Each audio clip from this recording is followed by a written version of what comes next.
Okay, so it may look like I'm building this exhaust. Let me adjust that a little bit. There we go. It may look like I'm building this exhaust a little backwards, wrong. Some people might say I'm doing it wrong.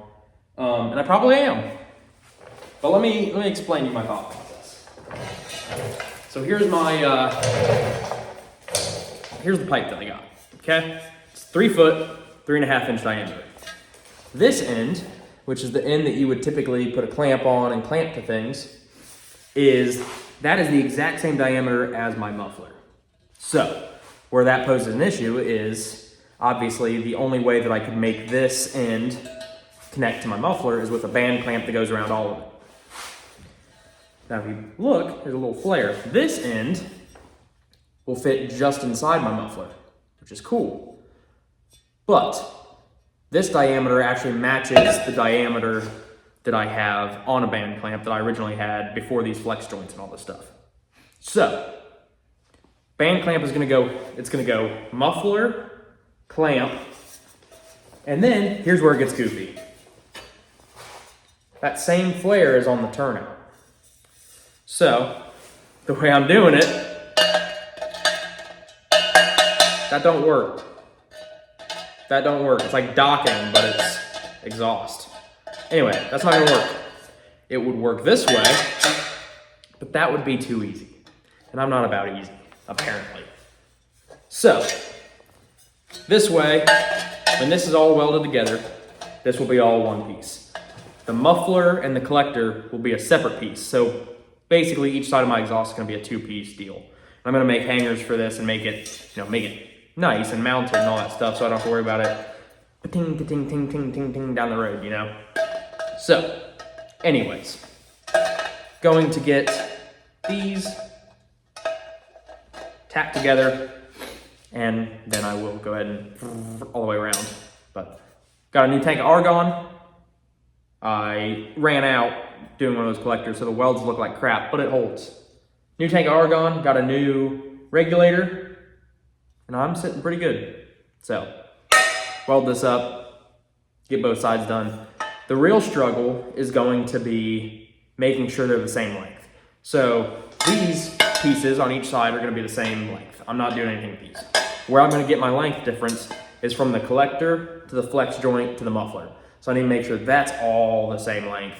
And then it'll go to this and sit pretty. So anyways, we'll get the easy stuff done, then we'll worry about measurements and stuff after.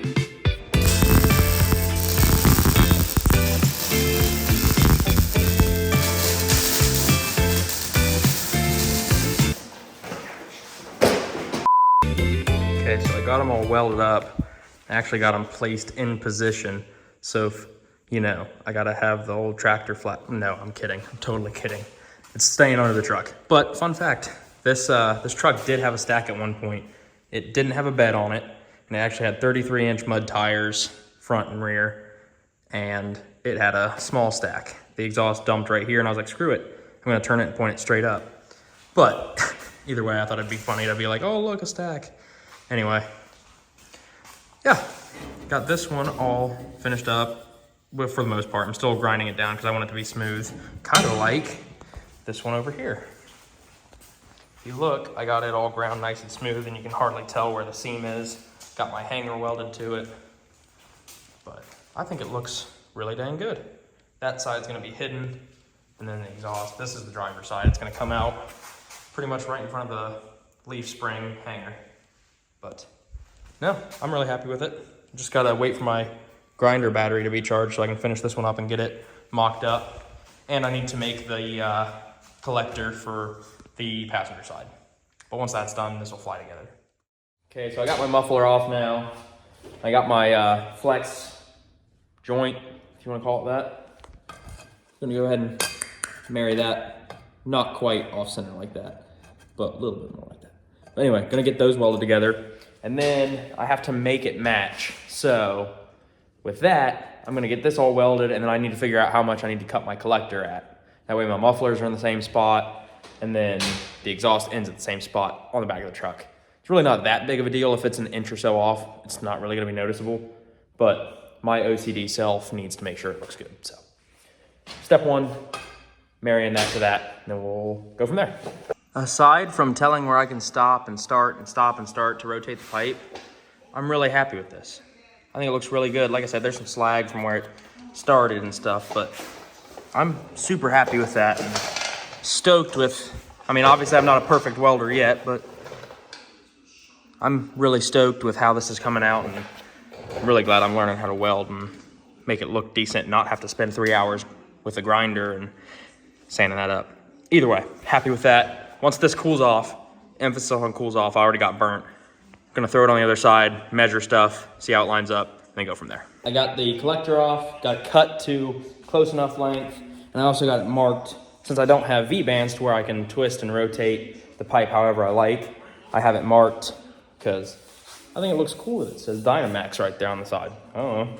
But that way I got it marked, I know where I want it, and now I just gotta get this welded on. You've seen enough welding. I'm gonna get it done, and then I'll show you guys when I'm done with it. So here's the passenger side all done, except for paint.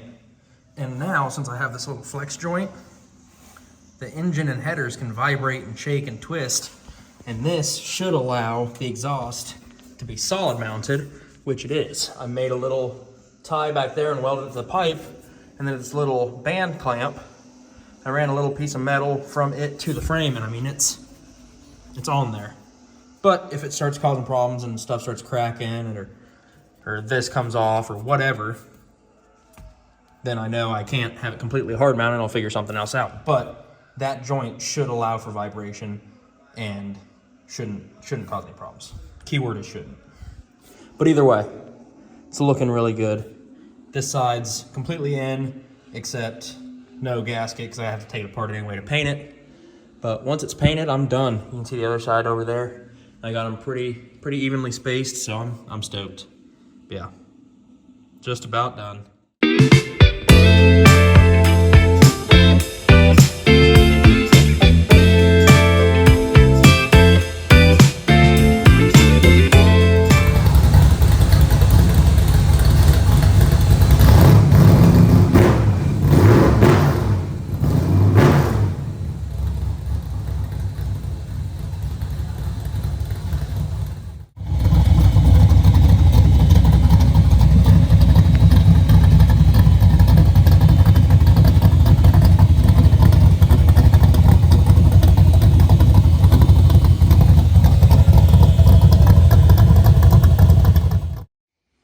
All right, so I want to thank you guys first and foremost for bearing with me. It's been about a month since I posted anything, actually a little over a month. But we lost my grandpa in early January. So we've kind of just been, as a family, going through that, spending time with family. But with that being said, it sucks. It's not easy, not fun.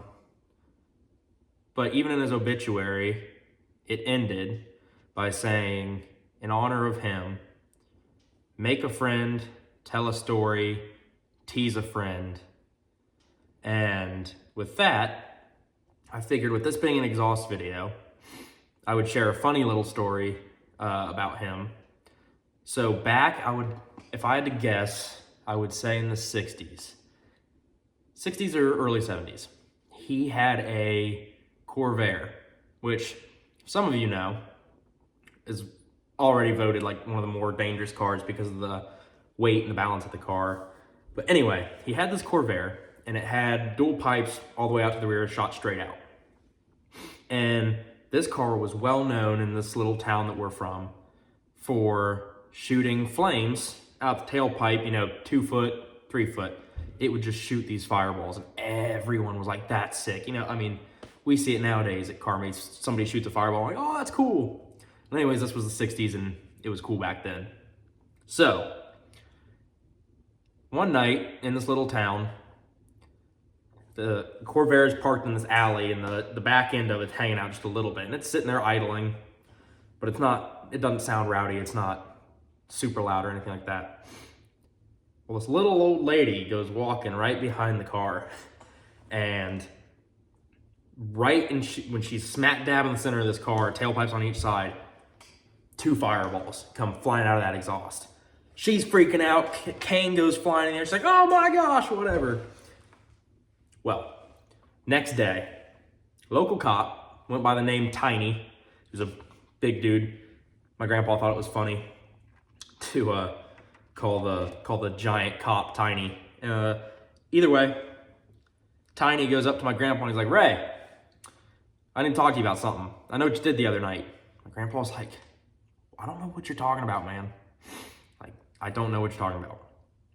Cop goes, she came in and complained, man. That little old lady, you can't be shooting fireballs at people. That's not cool.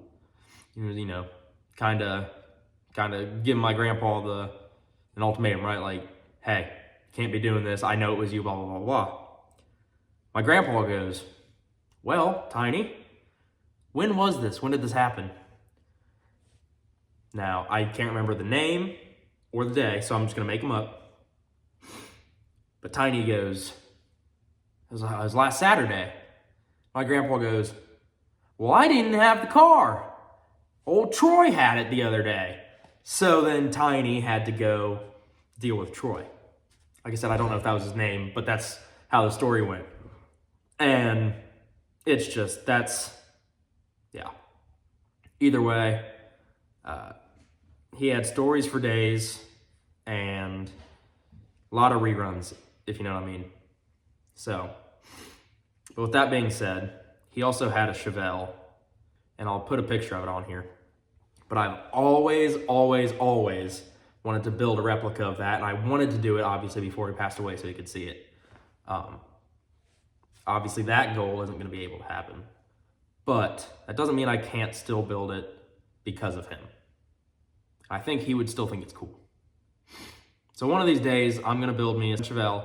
I'm going to paint it and make it look exactly like this car, with the white vinyl top. And I'm going to get the hubcaps, and I'm going to do the weld drag lights with the center cap adapter to make it look factory. But either way, that car will get done. And yeah, it'll just be for Paw. But anyways, thank you guys for bearing with me. He watched all these videos, so, but I think you felt pity. I mean, it's the kind of person he was. He was a total goober. But like I said, I thank you guys for bearing with me, waiting for another video to come out, and understanding that sometimes life happens. This is a hobby that I enjoy doing, and life takes, priority over a lot of this. So thank you if you made it to the end. Yeah, we're gonna keep pushing through. And like I said, in honor of him, tease a friend and tell good stories. Anyways, with that, I'll see you guys in the next one. Thanks again.